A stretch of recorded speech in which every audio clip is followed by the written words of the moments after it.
আল্লাহ আমার রব, এই রবি আমার সব। দামে দামে তন মনে তারি অনুভব। তোমার দুনিয়াতে আমি যেদিকে তাকাই, অথই নিয়ামতে ডুবে আছি সবাই। পাক পাখালির গানে শুনি তসবি কলরব, তসবি কলরব। আল্লাহ আমার রব, এই রবি আমার। আসসালামু আলাইকুম প্রিয় দর্শক, আপনারা যারা দেশে আছেন প্রবাসে, সবাইকে অনেক অনেক প্রীতি ও শুভেচ্ছা। শুরু হলো আপনাদের প্রশ্ন নিয়ে আপনাদের এই প্রিয় অনুষ্ঠান আপনার জিজ্ঞাসা। আপনাদের সাথে আছি আমি জৈনুল আবেদিন আজাদ। আজকেও আপনাদের প্রশ্নের জিজ্ঞাসার জবাব দিচ্ছেন বিশিষ্ট আলেম ডক্টর মোহাম্মদ সাইফুল্লাহ। আসসালামু আলাইকুম ওয়া রাহমাতুল্লাহি ওয়া বারাকাতুহু।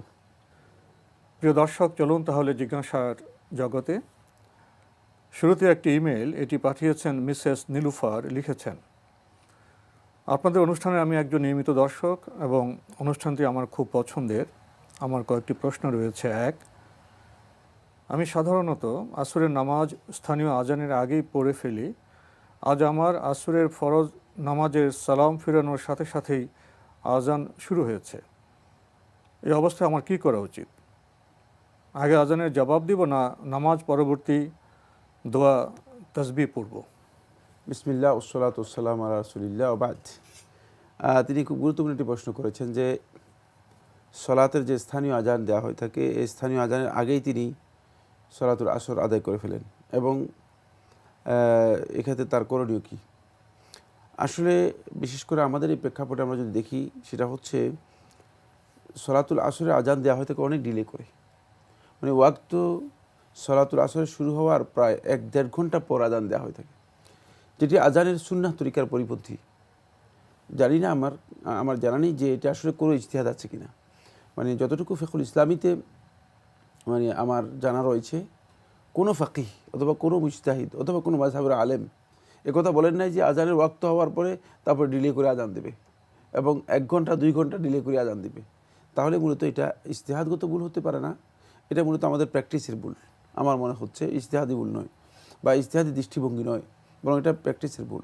যেহেতু আজান দেওয়া হচ্ছে অনেক ডিলে করে, অনেক দেরি করে, সেক্ষেত্রে আপনার জন্য জায়েজ রয়েছে আপনি আউয়াল ওয়াক্তে সলাত আদায় করতে পারেন। যেহেতু রাসূলুল্লাহ সাল্লাল্লাহু আলাইহি ওয়াসাল্লাম সহিহ হাদিসের মধ্যে বলেছেন, সহিহ বুখারী হাদিসের মধ্যে এসেছে, আল্লাহ রাব্বুল আলামিনের কাছে সবচেয়ে আহাব্বুস সালাতি ইলাল্লাহ আস-সালাতু লিআউয়ালি ওয়াক্তিহা, সলাতটাকে তার প্রথম ওয়াক্তের মধ্যে আদায় করা। যেহেতু সহিহ হাদিসের মধ্যে রয়েছে, তাই আপনি এই কাজটি করতে পারেন এবং আপনার জন্য জায়েজ রয়েছে। সেক্ষেত্রে যদি আজান আপনার পরবর্তী সময় আপনি শুনেন, সেক্ষেত্রে আপনি যদি আজানের জবাব দেওয়ার মতো সুযোগ থাকে আজানের জবাব দিতে পারেন। উনি আজানের জবাব দেওয়াটা আপনার জন্য সুন্নাহ। সালাম ফেরানোর সাথে সাথে আজান শুরু হয়েছে, এখন প্রশ্ন হলো উনি কি আজানের জবাব দিবেন না নামাজ পরবর্তী দোয়া তাসবিহ পড়বেন? না, আপনি যেহেতু সালাতের সাথে সম্পৃক্ত, আপনি যেহেতু সালাত শেষ করেছেন, সালাতের পরে যে আজকারগুলো আছে সেগুলো আপনার জন্য এখানে সুন্নাহ। এখন আপনি আজান, যেহেতু আজানকে ফলোই করেন নাই এবং আজান যেহেতু মানে আপনি আজান ছাড়া অন্য একটি ইবাদতের মধ্যে মশগুল রয়েছেন, সেক্ষেত্রে আপনি প্রথমেই যে সমস্ত আজকার বা সলাতের পরে যে জিকিরগুলো রাসূলুল্লাহ সাল্লাল্লাহু আলাইহি ওয়াসাল্লাম আমাদেরকে শিক্ষা দিয়েছেন, প্রথমে সেগুলো আদায় করবেন।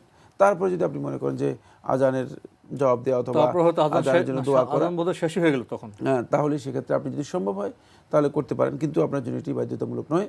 বরং আপনার জন্য উচিত হচ্ছে সলাত শেষ করেছেন, সলাতের পরে যে আজকারগুলো আছে সেগুলো আদায় করা, এটা হচ্ছে আপনার জন্য সুন্নাহ। আদায় করার পর আজান শেষ হয়ে গেলে ওনার আর জবাব দেওয়ার দায়িত্ব দরকার নেই। জি বোন, আপনি আরও লিখেছেন, আমি এখন নাকে নাকফুল পরি না, গোসলের সময় কি নাকফুলের ছিদ্রে পানি ঢোকানো ফরজ? না, নাকফুলের উপর দিয়ে যদি আপনি ধুয়ে ফেলেন এবং নাকের ভেতরে ধোয়া কিন্তু গোসলের জন্য ফরজ নয়, শুধুমাত্র নাকের ভেতরে পানি দেওয়াটা হচ্ছে গোসলের ফরজ। নাকফুল পরেন না এখন, তাহলে তো আর প্রয়োজনই নেই। সুতরাং মানে এই ছিদ্রের মধ্যে পানি ঢুকানোর দরকার নেই। উপরে অংশে যদি আপনি পানি সম্পূর্ণরূপে দিতে পারেন তাহলেই যথেষ্ট হয়ে যাবে। আর স্বভাবত পানির একটা বৈশিষ্ট্য হচ্ছে পানি যদি ছোট ছিদ্র ঢুকে যাবে, পানি আপনি দিলেই আপনি ঢুকে যাবে। এর জন্য আবার মানে ছিদ্র করে পানি ঢুকানোর জন্য এটাকে তাআম্মুক বলা হয়ে থাকে। রাসূলুল্লাহ বাড়াবাড়ি এবং মানে ছোট খুঁটিনাটি বিষয় নিয়ে মানে অতি চর্চা করা, মানে অতিরঞ্জন করার জন্য, মানে এটা জায়েজ নেই, ইসলাম এটাকে নিষেধ করা হয়েছে। এতটুকু যথেষ্ট যে আপনি পানি পরিপূর্ণ শরীরের পুরো অংশের মধ্যে পানি ঢেলেছেন এবং এর মাধ্যমে শরীরকে ধৌত করেছেন। উনি মুখ ধুলেন, নাকে পানি দিলেন, পানির ছিদ্র গেল না গেল সেটা ওনার দেখার বিষয় নয়। জি। আরও লিখেছেন, সালাতুল হাজত নামাজ একই উদ্দেশ্যে রোজ পড়া যাবে এবং এক নামাজে একাধিক উদ্দেশ্য থাকতে পারবে? সলাতুল হাজাতের জন্য আসলে প্রত্যেকটা উদ্দেশ্যে ভিন্ন ভিন্ন সলাত আদায় করার বিষয়টি মানে শুদ্ধ নয়। সলাতুল হাজাত হচ্ছে কোনো প্রয়োজন কোনো ব্যক্তি দেখা দিলে সে 2 রাকাত সলাত আদায় করবে এবং আল্লাহ রাব্বুল আলামিনের কাছে দোয়া করবে। এই মর্মে যে হাদিসটি ইমাম তিরমিজি সম্ভবত বর্ণনা করেছেন, এটাকে শেখ নাসিরুদ্দিন আলবানী রহমতুল্লাহ আলাইহি মিশকাতুত তাসহিহের মধ্যে তাহকিকের মধ্যে এটাকে সহি বলেছেন। সুতরাং কেউ যদি 2 রাকাত সলাত আদায় করেন এবং তার যে যত প্রয়োজন আছে, মানে প্রত্যেকটা প্রয়োজনের জন্য ভিন্ন ভিন্ন 2 রাকাত করে 10 রাকাত পড়তে হবে, 10টি প্রয়োজনের জন্য না, এটি দরকার নেই। বরং আপনি 2 রাকাত সালাত আদায় করার পরেই আপনার যে প্রয়োজনগুলো আছে সেগুলো আল্লাহ রাব্বুল আলামিনের কাছে তুলে ধরে আল্লাহ রাব্বুল আলামিনের কাছে দোয়া করবেন। এটাই হচ্ছে মূলত সলাতুল হাজা এর মূল কথা, মূল কনসেপ্ট। বাকি সলাতুল হাজা মানে এটা এই নাম দিয়ে মানে এটাকে মানে ভিন্ন একটি ইবাদত বা ভিন্ন একটি সলাত হিসেবে আখ্যায়িত করার বিষয়টি মূলত সলফে সালেহিনের আমল দ্বারা সাব্যস্ত হয়নি। তাই মানে কোনো ব্যক্তির প্রয়োজন দেখা দিলে তিনি 2 রাকাত সালাত আদায় করবেন, আদায় করে দোয়া করবেন। এটাই হচ্ছে মূল কথা এই সলাতুল হাজায়ের। এই সালাতুল হাজত নামাজ বা প্রয়োজন যে নামাজটা উনি আরও জানতে চেয়েছেন যে আমার একটা উদ্দেশ্য আছে, সে একই উদ্দেশ্যে কি আমি রোজ পড়তে পারবো, উদ্দেশ্য পূরণ না হওয়া পর্যন্ত প্রতিদিন? আমরা একটা উদ্দেশ্যে আমি সালাতুল না, এটা পড়তে পারবেন, নফল নামাজ তো, নফল নামাজ তিনি প্রতিদিন একই উদ্দেশ্যে উনি রোজ পড়তে পারবেন। পড়তে পারেন যে আল্লাহ রাব্বুল আলামিনের কাছে দোয়া করবেন 2 রাকাত পড়ে, এবং এটা নফল সালাত, আপনি এটা আজকেও পড়লেন, আগামীকালে পড়লেন, পড়তে পারবেন, তারপরে পড়তে পারবেন, পড়তে পারবেন। জি। আরও জানতে চেয়েছেন এক নামাজে একাধিক উদ্দেশ্যে থাকতে পারবে? ওটা তো বললাম, মানে পারবে তো অবশ্যই, মানে এটা তো বলে দিয়েছি যে আপনি শুধুমাত্র 10টা উদ্দেশ্য একসাথে করে আপনি 2 রাকাত সালাত আদায় করে আল্লাহর কাছে দোয়া করবেন। এটাই এই সালাতের মূল কনসেপ্ট হচ্ছে এটাই, কারণ এটা সুনির্দিষ্ট কোনো নামাজ কোনো বিষয়ের জন্য নয়, নফল নামাজ, এটা নফল নামাজ। নফল নামাজের পরে দোয়া করা হচ্ছে মূলত এখানে মূল কথা। বোন, আপনি আরও লিখেছেন পরপর একাধিকবার তাওয়াফ করে কি একবার নামাজ পড়লেই হবে? না, তাহলে তাওয়াফ হবে না। তাওয়াফের মূলত কনসেপ্টের সাথে তাওয়াফের 2 রাকাত জড়িত। এটাকে ওলামায়ে কেরাম কেউ ওয়াজিব বলেছেন, কেউ সুন্নতে মুআক্কাদা বলেছেন, আবার কেউ মুস্তাহাব বলেছেন। যাই হোক, যতই ইখতিলাফ হোক না কেন, রাসূলুল্লাহ সাল্লাল্লাহু আলাইহি ওয়াসাল্লাম হাদিসের নির্দেশনা হচ্ছে যখনই কোনো ব্যক্তি আল্লাহর ঘরের 7 চক্কর তাওয়াফ করবে তখনই যেন সে 2 রাকাত সালাত আদায় করে নেয়। যতবার তাওয়াফ করবে তাওয়াফ শেষে নামাজ পড়বে এবং এই নামাজ পড়াটা তাওয়াফের সাথে সম্পৃক্ত। তাই আপনি তাওয়াফ 10 বার করলেন আর একবার গিয়ে 2 রাকাত সালাত আদায় করলেন, এই কাজটি সুন্নাহ পরিপন্থী কাজ, এটি শুদ্ধ নয়। এবং এর মাধ্যমে আপনি মানে তাওয়াফের যেই ফজিলতটুকু রয়েছে সেই ফজিলতটুকু পাবেন না, যেহেতু ফজিলতের সাথে এই বিষয়টি রাসূলুল্লাহ সাল্লাল্লাহু আলাইহি ওয়াসাল্লাম স্পষ্ট করে উল্লেখ করে দিয়েছেন। তাহলে প্রতিবার তাওয়াফ শেষে নামাজ পড়তে হবে। জি।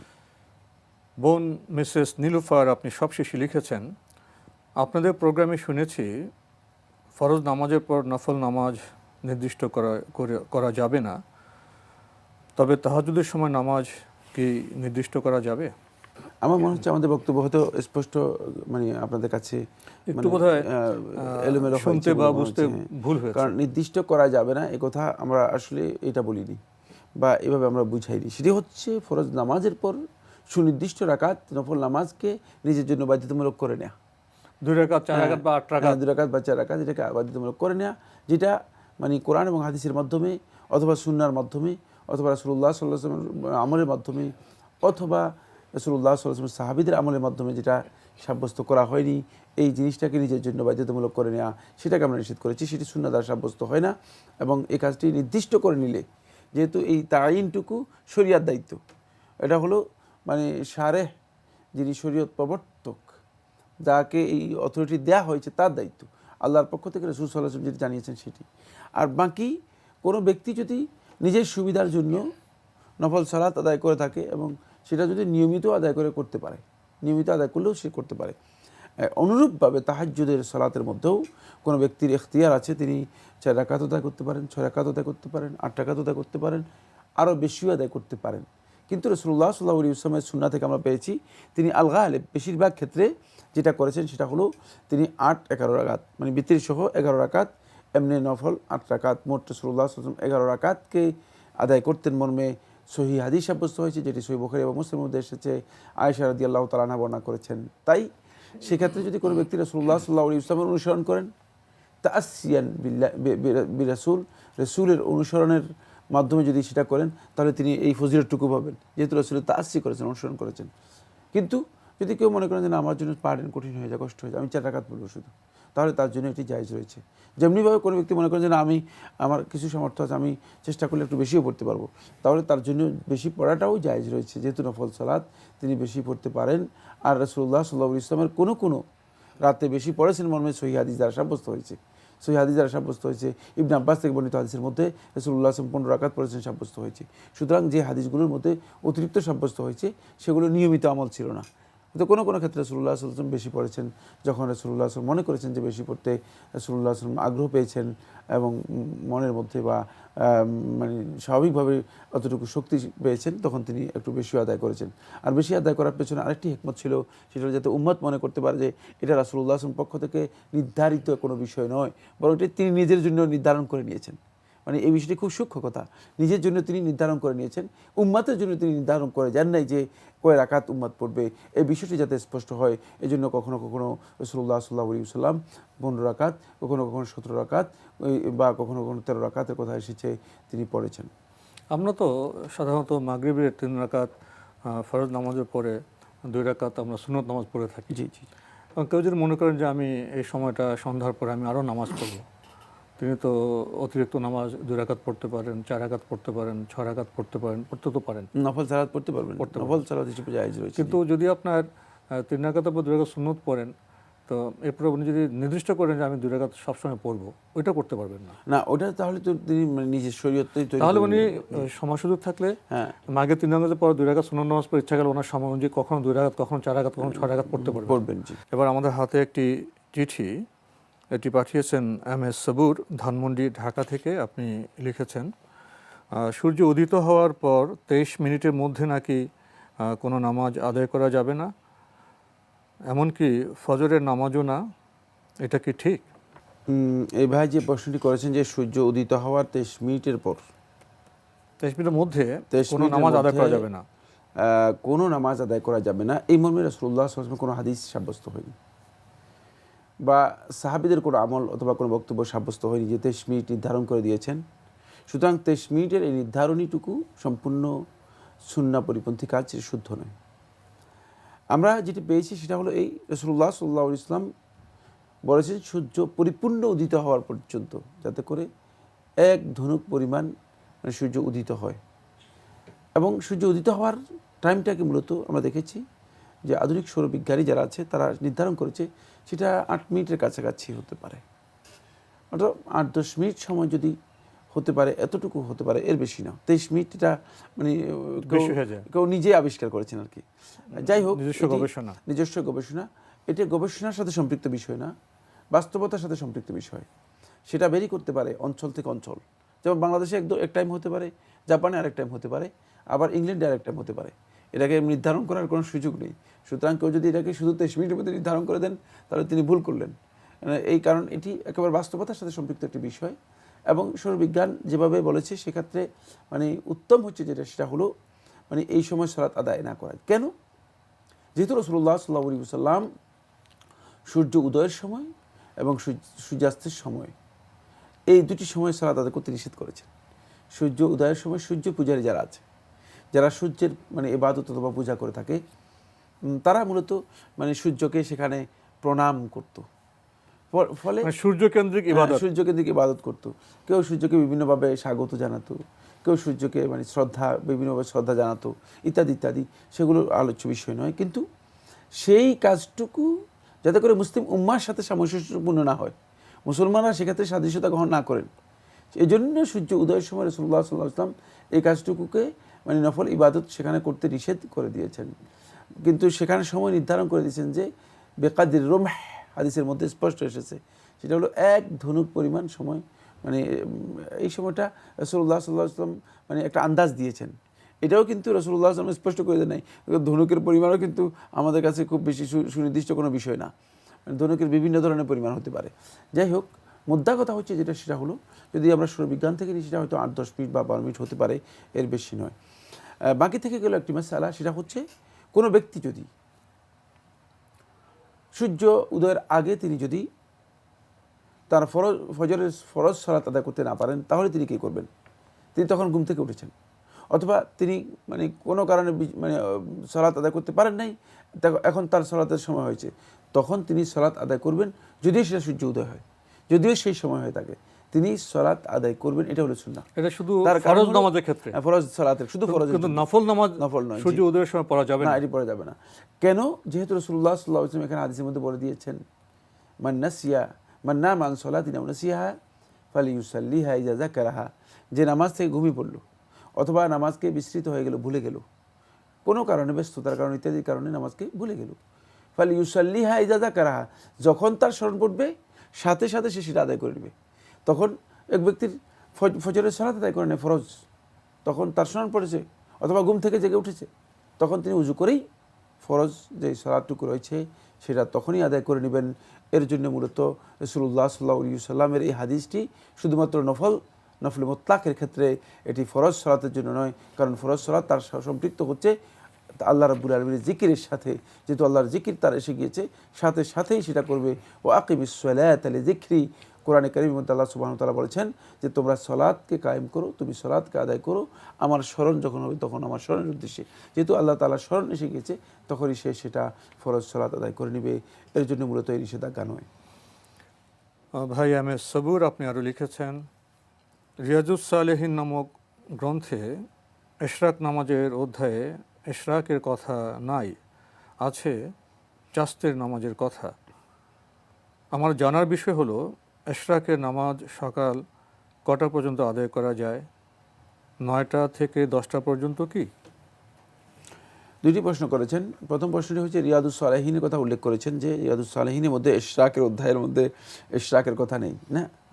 তাহলে হাদিসগুলো হয়তো বুঝতে সমস্যা হয়েছে। চাস্তের কথা আছে, ওই চাস্ত যেটা, এটাই ইশরাক, এটার নামই মানে দুটি শব্দ ব্যবহার, একই নামাজের দুটি ভাষা, একই নামাজের দুটি নাম, দুটি ভাষা ব্যবহার করা হয়েছে। যেহেতু ইমাম নবী রহমতুল্লাহ আলাইহি এই সংকলনটি করেছেন, তিনি মানে ওই সেখানে যে হাদিসগুলো রয়েছে সেই হাদিসগুলো কালেকশন করেছেন। সেখানে সালাতুদ দুহা এবং সালাতুল ইশরাক দুটি একই সালাত, এটি বোঝানোর জন্য মানে সেখানে সেই হাদিসগুলো সেভাবে উল্লেখ করেছেন। সেখানে মূলত ইশরাকের কথা রয়েছে। এটাই চাস্তের নামাজ বলতে ভিন্ন নামাজ নেই। সালাতুল ইশরাক, সালাতুদ দুহা যেটি, এটি একই। তারপরে আপনি যে মাসালাটি উল্লেখ করেছেন সেটি হচ্ছে, বলেছেন যে সকাল কটা পর্যন্ত? 9টা থেকে 10টা পর্যন্ত কি? না, একটু ভুল বলেছেন। সূর্য উদিত হয়ে যাওয়ার পর থেকে আরম্ভ করে আপনি এটি আদায় করতে পারেন সালাতুদ দুহা, একেবারে মানে হাইনা তারমাদুল ফিসাল, একেবারে সূর্য মানে উত্তপ্ত হয়ে যাওয়া পর্যন্ত। সেটা উত্তপ্ত হয়ে যাওয়াটা পর্যন্ত হতে পারে যে 9:30 10টা ইত্যাদি, এর কাছাকাছি হতে পারে, মানে এই সময়ের মধ্যে আদায় করতে হবে। কিন্তু কোনো সূর্য উদিত হওয়ার পর থেকে হয়তো 10টা পর্যন্ত হতে পারে, কাছাকাছি সময় হতে পারে। তাহলে আপনি এটাকে ইশরাকও বলতে পারেন, এটাকে দুহাও বলতে পারেন, চাস্ত বলতে পারেন। চাস্ত হাদিসের পরিভাষা নয়, এটা আমাদের ব্যবহারিক পরিভাষা। চাস্ত নয়, এটা সালাতুদ দুহা। জি, চাস্ত শব্দটাই হাদিসের মধ্যে আসেনি, মানে এই নামটা চাস্তের সালাত, এই কথাটা শুদ্ধ নয়। এই জন্য যেহেতু চাস্ত বলতে নাস্তাকে বোঝায়, নাস্তার জন্য আসলে একটা সময়টা নির্ধারণ করা হয়, কিন্তু এটাকে হাদিসের পরিভাষা বলা হয়েছে সালাতুদ দুহা। আসলে পরিভাষাগুলো মুসলিমদেরকে মানে ইসলাম যেভাবে দিয়েছে সেভাবে যদি মেনে নেওয়া হয় তাহলে মুসলমানরা সবচেয়ে বেশি উপকৃত হবে। সালাতুদ দুহা বললো তো আর ইশরাকও আসছে না, চাস্তো আসছে না, একটা শব্দে সবে আমরা আবর্তিত হতাম। তো মূলত আমরা আমাদের সামাজিক প্রচলনে যেটাই ইশরাক সেটাই চাস্ত সেটাই দুহা আমরা জানলাম বিষয়গুলো। প্রিয় দর্শক, আপনি আরও লিখেছেন, রাসূল সাল্লাল্লাহু আলাইহি ওয়াসাল্লাম নামাজে রুকু বা সেজদায় বিভিন্ন রকম দোয়া পড়তেন। রুকু সেজদার তাসবিহ পড়ায় অতিরিক্ত পড়তেন, নাকি আমরা যেগুলো পড়ি তা বাদ দিয়ে দোয়াগুলো পড়তেন? আর এই দোয়াগুলো ফরজ নামাজে পড়া যায় কি? আপনি এগুলো ভালো করে জেনে নিতে হবে। সেটা হচ্ছে হিসনুল মুসলিম যদি দেখেন তাহলে দেখতে পাবেন, বা হাদিসের কিতাবগুলো যদি আপনি দেখেন দেখতে পাবেন, রাসূলুল্লাহ সাল্লাল্লাহু আলাইহি ওয়াসাল্লাম রুকু এবং সিজদার মধ্যে মানে একাধিক আজকার রাসূলুল্লাহ সাল্লাল্লাহু আলাইহি ওয়াসাল্লাম করতেন। অনেকগুলো জিকির সেখানে সাব্যস্ত হয়েছে, একটা জিকির নয়, অনেকগুলো জিকির সেখানে সাব্যস্ত হয়েছে। সুতরাং এই জিকিরগুলোর মধ্যে অনেকগুলোর মধ্যে যেটা আপনি মনে করেন পড়তে পারেন, একাধিকও পড়তে পারেন, সেটি জায়েজ রয়েছে। সিজদার মধ্যে রাসূলুল্লাহ সাল্লাল্লাহু আলাইহি ওয়াসাল্লাম অধিক পরিমাণে দোয়া করতে বলেছেন এবং বেশি দোয়া করতেন। সিজদার মধ্যে আপনি বেশি পরিমাণে দোয়াও করতে পারবেন, দুইটাই জায়েজ রয়েছে। আর এই দোয়াগুলি কি ফরজ নামাজে পড়া যাবে? হ্যাঁ, ফরজ এবং নফল সব নামাজের মধ্যে প্রযোজ্য। ভাই, আপনি সবশেষে লিখেছেন, আমরা নামাজের শেষ বৈঠকে যে দরুদে ইব্রাহিম পড়ি তা আমরা রাসূলের উম্মত হিসেবে পড়তে পারি, কিন্তু রাসূল সাল্লাল্লাহু আলাইহি ওয়াসাল্লাম নিজেও কি নিজের উপর এই দরুদ পড়তেন? এটা কি একটু অস্বাভাবিক মনে হয় না? অস্বাভাবিক কিছুই নেই, যেটা আল্লাহ রাব্বুল আলামিন নির্দেশ দিয়েছেন সেটা তিনি পড়তেন, এটা অস্বাভাবিক কিছুই না। এবং দরুদ ইব্রাহিম রাসূল সাল্লাল্লাহু আলাইহি ওয়াসাল্লাম নিজেও পড়তেন, শিক্ষাও দিয়েছেন, এটি ইবাদত। সুতরাং ইবাদতের প্রত্যেকটি পয়েন্টে, প্রত্যেকটি ইভেন্টে রাসূলুল্লাহ সাল্লাল্লাহু আলাইহি ওয়াসাল্লাম নিজেও নির্দেশিত, মানে তিনি ইবাদতের মধ্যে তিনি মানে বাহিরের কেউ নন। এটা তো ইবাদত, আনুগত্য করা। মানে ইবাদত আমাদের জন্য তিনি মানে প্রবর্তন করছেন, আর তার জন্য নয়, ব্যাপারটি এমন নয়। প্রত্যেকটি ইবাদতের মধ্যে ইবাদত রাসূলুল্লাহ সাল্লাল্লাহু আলাইহি ওয়াসাল্লাম করেছেন, যেহেতু তিনি আল্লাহর বান্দা। আর ইবাদতের বিষয়গুলো আমাদেরকে জানিয়েছেন, যেহেতু তিনি আল্লাহর পক্ষ থেকে প্রেরিত রাসূল, মেসেঞ্জার। এটাই হচ্ছে মূল কথা। রাসূলুল্লাহ সাল্লাল্লাহু আলাইহি ওয়াসাল্লাম পৌঁছিয়েছেন, এটা রিসালাতের দায়িত্ব পালন করলেন। রাসূলুল্লাহ সাল্লাল্লাহু আলাইহি ওয়াসাল্লাম ইবাদতগুলো করে আল্লাহ রাব্বুল আলামিন সন্তুষ্টি অর্জন করেছেন। এটি হচ্ছে তার উবুদিয়তের মাকাম, উবুদিয়তের যে স্টেজ, সেই স্টেজে তিনি প্রত্যেকটি কাজকে যেভাবে পালন করা দরকার সেভাবে পালন করেছেন। সেখানে রাসূলুল্লাহ সাল্লাল্লাহু আলাইহি ওয়াসাল্লাম নিজের উপর সালামের আদায় করতেন, আসসালামু আলান নবী, আসসালামু আলাইকা আইয়ুহান নবী, এটি রাসূলুল্লাহ সাল্লাল্লাহু আলাইহি ওয়াসাল্লাম নিজেও পড়তেন, বলতেন। সুতরাং এটা অস্বাভাবিক কিছুই নয়, এভাবেই শিক্ষা দেওয়া হয়েছে এটি, এবং এভাবে পড়ার নাম হচ্ছে দোয়া, ইবাদত। তো আজকে আমাদের এখানে শেষ করতে হচ্ছে। আপনাকে অনেক ধন্যবাদ। আপনাকে অশেষ ধন্যবাদ। প্রিয় দর্শক, ইবাদত তো সেটাই হবে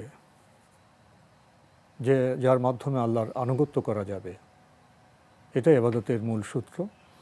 চিঠি লিখুন, প্রশ্ন পাঠান আমাদের ঠিকানায়। পরিচালক আপনার জিজ্ঞাসা, এনটিভি, বিএসসি ভবন, 7ম তলা, 102 কাজী নজরুল ইসলাম এভিনিউ, কারওয়ান বাজার, ঢাকা 1215।